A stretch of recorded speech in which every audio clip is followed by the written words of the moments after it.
The moment I heard that name, Leo, it wasn't just a revelation. It was the final, devastating drop of water that broke the dam of my forgiveness.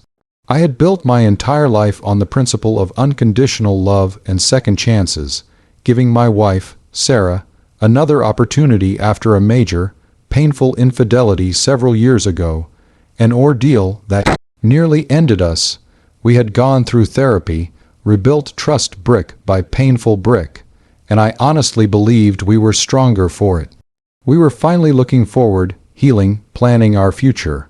Until that one casual conversation with my sister revealed the existence of a son, Leo **, and confirmed that the lie wasn't just Sarah's, but was a secret my entire family had been actively shielding for years.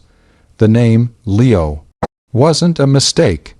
It was the deliberate, cruel centerpiece of a conspiracy designed to make me look like a fool and permanently undermine my marriage. Was my capacity for forgiveness a weakness they exploited? Or was I justified in finally tearing down the entire family structure they built on my back? Tell me if you had already survived the worst betrayal once, only to discover an even darker, more calculated deception involving a secret child. Would you have found the strength to walk away, or would you have been completely consumed by the rage? My name is James, and I was 40 when I learned the true meaning of institutional betrayal. For the sake of context, you need to understand the history. 5 years ago, my life imploded. I discovered Sarah, my wife of 12 years, was having an affair with a colleague. It was a messy, heartbreaking disaster. I filed for divorce immediately, but Sarah was relentless. She fought for me, she apologized endlessly, she admitted her fault, and crucially, she agreed to intense, non-negotiable therapy. For herself, for me, and for us as a couple. I loved her deeply, and after months of grueling, honest work, I chose the high road. I chose forgiveness. I called off the divorce, and we entered what I believed was a new, stronger phase of our marriage, bonded by shared pain and renewed commitment. My family, including my mother, Eleanor, and my sister, Kate, were skeptical but ultimately supportive, praising my maturity and compassion. They often reminded me how lucky Sarah was to have me. Our life, post-affair, was good. It was quieter, more intentional. We focused on our careers and adopted a rescue dog. We had accepted that children weren't in our future, an agreement we had come to years earlier due to Sarah's long-standing, medically confirmed infertility. This was a deep, quiet sorrow for both of us, but one we had processed. The first hint that my renewed trust was being tragically misplaced came subtly. Sarah started taking oddly frequent weekend trips to visit an old college friend, Lisa, in a town several hours away. Lisa was a person I knew but hadn't seen in years. The trips started a year ago, always coinciding with a major holiday or family event, forcing me to attend alone. When I questioned her, she grew defensive, citing women's mental health retreats and needing space. I hated it, but I told myself that healed people sometimes needed odd routines, and I didn't want to smother her hard-won freedom. The actual, brutal truth emerged not from Sarah, but from a careless whisper. This past Thanksgiving, Sarah was gone on one of her retreats. My mother, my sister Kate, and I were setting the table. We were laughing about a shared childhood memory when Kate suddenly sighed. "It's a shame Sarah couldn't make it. Leo is getting so big, I would have loved to see him." The entire room went silent. My mother's eyes widened in horror. I stared at Kate, the fork I was holding clattering onto the tablecloth. "Kate," I said, my voice dangerously calm, "who is Leo?" Kate immediately backtracked, her face turning crimson. "Oh, nothing, just a character in a book I'm reading, a stupid fantasy novel, but my mother, Eleanor, couldn't hold it together. She looked at Kate, then at me, then burst into uncontrollable sobs, clutching her chest. The sight of my stoic mother completely unraveling was worse than any confession. I didn't need Kate's stammering explanation. I just needed to know the scope of the lie. I took both of them into the study and locked the door. I told them I wouldn't leave until I knew the complete, unvarnished truth about Leo and Sarah. The full, shocking story unfolded. 2 years after I had forgiven her for the initial affair, Sarah had secretly become pregnant. Not a mistake, but a calculated choice with a different man.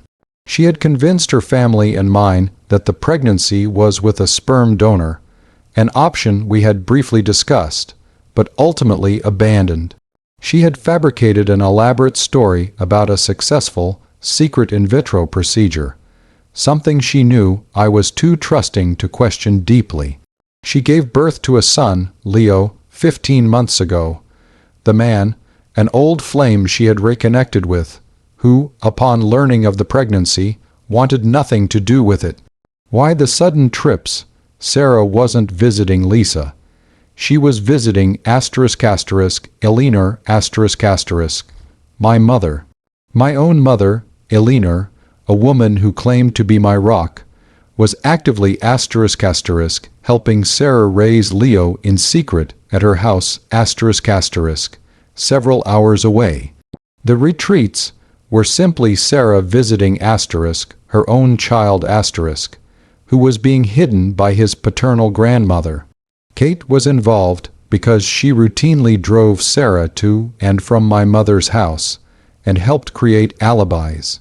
The entire family unit, the very people who supported my decision to forgive Sarah, had turned my compassion into a massive, secret family project, protecting a child they believed I would never. Except, the betrayal was total. They hadn't lied to protect me. They had lied to preserve their own moral high ground and to ensure the child, Leo, was raised within the family fold, even if it meant destroying my sanity and my marriage again. My mother's betrayal was the deepest cut. She had looked me in the eye, comforting me in my childlessness, all while hiding my wife's son a few hours down the road. I left the Thanksgiving dinner immediately, driving to my mother's house. I didn't even say goodbye. So that's the situation I was in. I discovered my forgiven wife had a secret son, Leo, and that my own mother and sister had conspired to hide him and raise him, turning my renewed marriage into a grand, deliberate deception. Before I tell you what happened when I finally faced Sarah and saw Leo, and the irreversible choice I made about my family, I want you to pause and comment below what you would have done in my shoes. Would you have tried to integrate Leo into your life? Or would you have cut off every single person who conspired against you, including your own mother? The drive to my mother's house was the longest, coldest drive of my life. When I arrived, the house was dark and quiet. I walked straight into the living room. Sarah and my mother were sitting on the couch, surrounded by baby toys, folding tiny clothes. The guilt and immediate recognition on their faces were all the confirmation I needed. And there, asleep in a beautifully crafted wooden crib in the corner, was Leo. I walked over to the crib. He was a beautiful, peaceful baby with Sarah's nose and eyes. He was innocent. I looked at him for a long, silent minute, absorbing the reality that this child existed, a living symbol of my family's profound deception. I didn't yell. I didn't touch him. I turned to Sarah and my mother. I told Sarah, I forgave you once, Sarah. That was a choice of love. This is not a mistake. This is a deliberate, calculated, 15-month-long conspiracy orchestrated with the help of my own mother. You didn't just break my trust. You broke my reality. Get out of my life. This time there is no appeal. I told my mother, Eleanor, the most devastating truth I could muster. You chose the lie. You chose her deception over your own son's heart. You turned my home into a stage and my life into a sick play. You are no longer my mother. The door to my life is permanently closed. I walked out and immediately called a lawyer, instructing them to begin the final divorce proceedings. I filed for separation based on emotional fraud and cruelty, and I immediately began the process of severing all financial and personal ties with my mother and sister. The aftermath was a massive, public family implosion. Sarah didn't fight the divorce. She realized the depth of the chasm she had created. She took a modest settlement and moved near my mother, who remains absolutely dedicated to Leo.